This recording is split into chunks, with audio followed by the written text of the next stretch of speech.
The patrons have spoken, and a late 25 first is on the block, guys. In a 12-team Superflex, PPR 1.75 tight end premium start 10, do you want a late 25 first or Tyreek Hill, Scott? No other context. Don't have a roster. Probably willing to go with the Tyreek Hill side, only because I have the season in front of me to sell for maybe not more, but something different. I think I have a better shot at getting a player and a pick during the season, an injured player and a pick during the season. And if you're guaranteeing that that is a late first, so we're talking bottom 4 of the draft, I did the whole war series, draft pick war, even in a good class. Look at this year's 109 through 112, even 109 through 204 this year. You're kind of looking at all those picks going, they're good to have, but they're also really tough to value on the open market. It's basically you need somebody to like players in that range for you to be willing to re-roll a player that you like a Tyreek Hill, whether that's a productive player or that's another young player. So if you know it's that back 4 of the first, it's more valuable as an ambiguous first, but especially if you're trading a team Tyreek Hill and it's already a late first, I'm guessing the market has pretty much been set on that team's pick. Everybody knows it's a late first, so I'll lean Tyreek here. What's going to be, Shane? Yeah, it's funny. He says ambiguous late first, right? So if I want an ambiguous late first, it's probably because I'm contending and I can sell it in season. You know what I'd like more than that? A wide receiver that can score 25-point plus weeks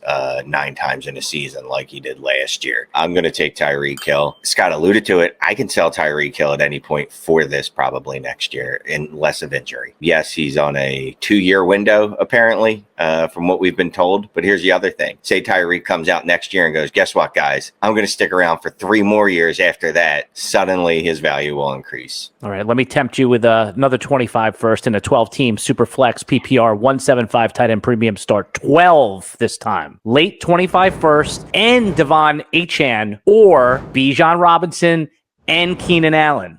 Well, I'm going to take the Bijan Keenan Allen side pretty easy. I think late 25 first and Devon Achane for Bijan alone is pretty fair. And what can I do with Keenan Allen? I either use him, flip him for a young player, flip him for a second potentially. I'm taking the Bijan Keenan Allen side very easily here. And it's more so because I'm moving to, I don't want to say volatile assets, but I'm moving 2 assets to a ironclad, locked in, valuable asset in Bijan. But I'm also getting Keenan Allen, which it gives me some creativity to go to some of the contenders if I don't need him to still add a little extra value. You throw a second in that deal, it's not even close. I would take Bijan by himself. I'm taking Keenan Allen out of this deal right now, Shane. So it's Devon Achane and the late 25 first or Bijan Robinson. So I've got an even better idea in my brain. First thing I went to is I'm going to take the 25 first and Devon Achane, and then I'm going to go to the guy that was just trying to sell Tyreek Hill for a 25 first and go trade him the 25 first for Tyreek Hill. It's not the same league. It's a different league. Damn it. I think you got to go Bijan and Keenan Allen. As much as I want to say Devon Achane in the 25 first, it's Bijan and Keenan Allen. I mean, the 25 first and Devon Achane, I would think about for Bijan.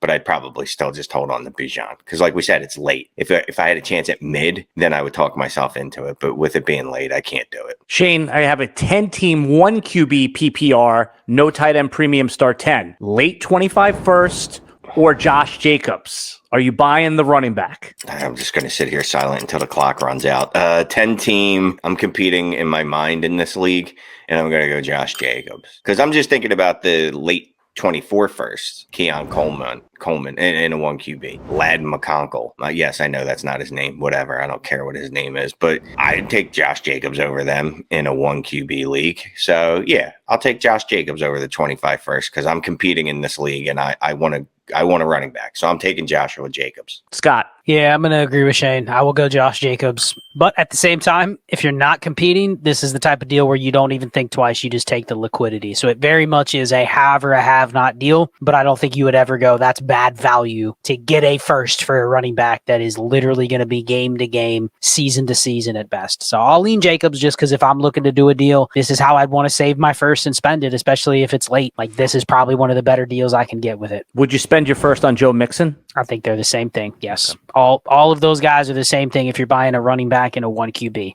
I'd go down the line. There's probably ones I would prefer over others, but is it really fair to say Joe Mixon is less of a 1-year bet than Josh Jacobs? I don't think so. I think they're the same thing. Absolutely. I would take Josh Jacobs over Joe Mixon. Bank it. Play this back in 12 months, and I'm sure it'll age well. All right, let's continue the conversation in the Discord.